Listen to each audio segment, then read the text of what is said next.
eyes are on Georgia right now following a historic midterm election.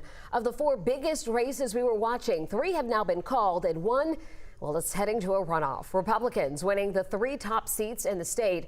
Governor Brian Kemp reelected for another term. Burt Jones will serve as lieutenant governor, and Secretary of State Brad Raffensperger has been reelected as well following a fairly smooth election day. Georgia's U.S. Senate race is officially heading for a runoff.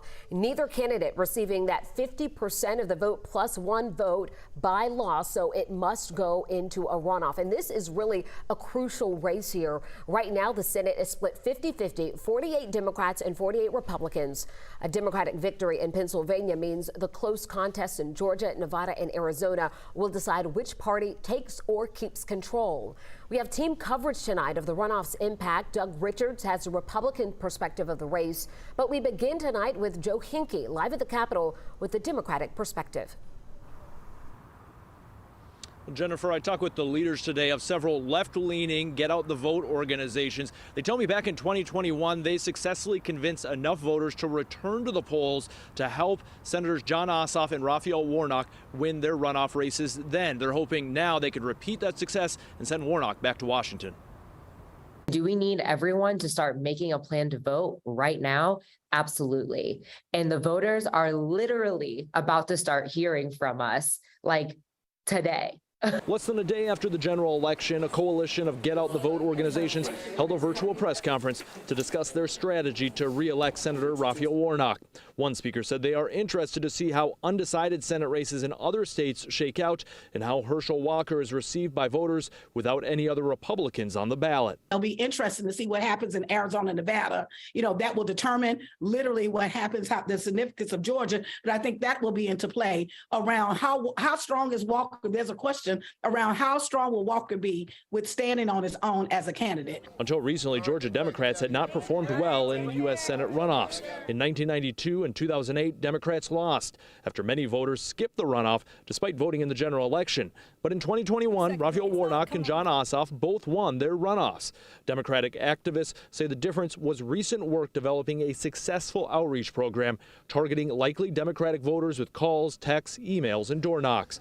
They've continued to see the impact over the last month. During the early vote, folks that we contacted were at least 3 times more likely to turn out than folks we did not contact. So we feel quite confident that when we reach out to those voters again, they're going to show up again. Now, in the 2021 runoff, there was 63 days between the general election and the runoff vote. This go around, there's only 28 days. So the Get Out the Vote organizations I talked with today, they said they're actually going to push voters that they contact to vote in person, not by absentee ballot, because there will be very little time for someone to request an absentee ballot and return it by mail to have their vote recorded. We'll send it back to you in studio. Okay, that really puts it into perspective, Joe. Thanks a lot. 11 Alive's Doug Richards is at the state capitol with more on how a runoff could look for Herschel Walker. Doug.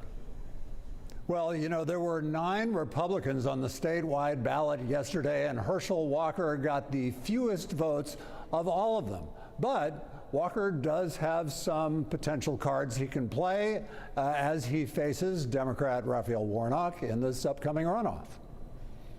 Though they campaigned separately this fall, Governor Brian Kemp is expected to try to lend some of his popularity to his fellow Republican Herschel Walker during the runoff. Walker could certainly use Kemp's help. Kemp led a slate of Republicans that won statewide races for governor, lieutenant governor, and 6 other positions with an average margin of about 7.3%, more than 250,000 votes in each race.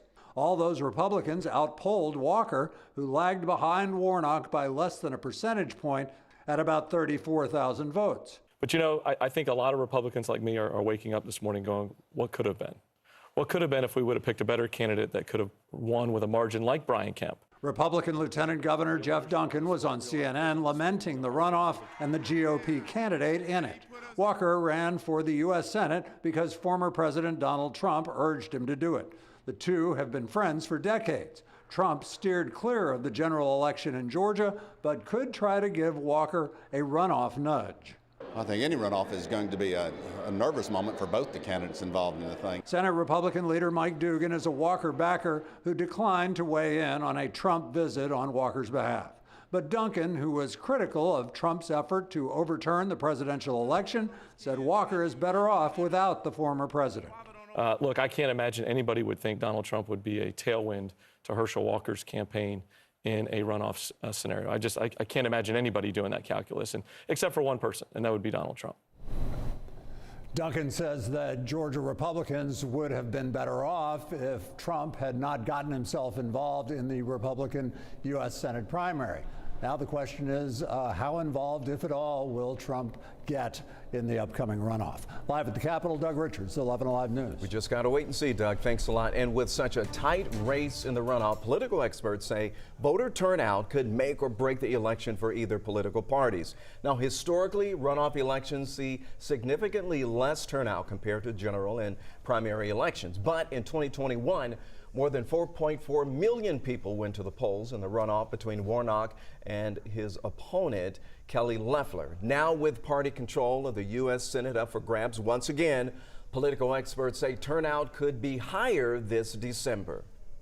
Given the very narrow margin between the candidates, it's still very possible that they're going to try to get everybody who turned out to vote yesterday back out to the polls in early December in order to participate in the election. They also are going to look at people who did not participate in the midterm election and to try to get those voters out to vote.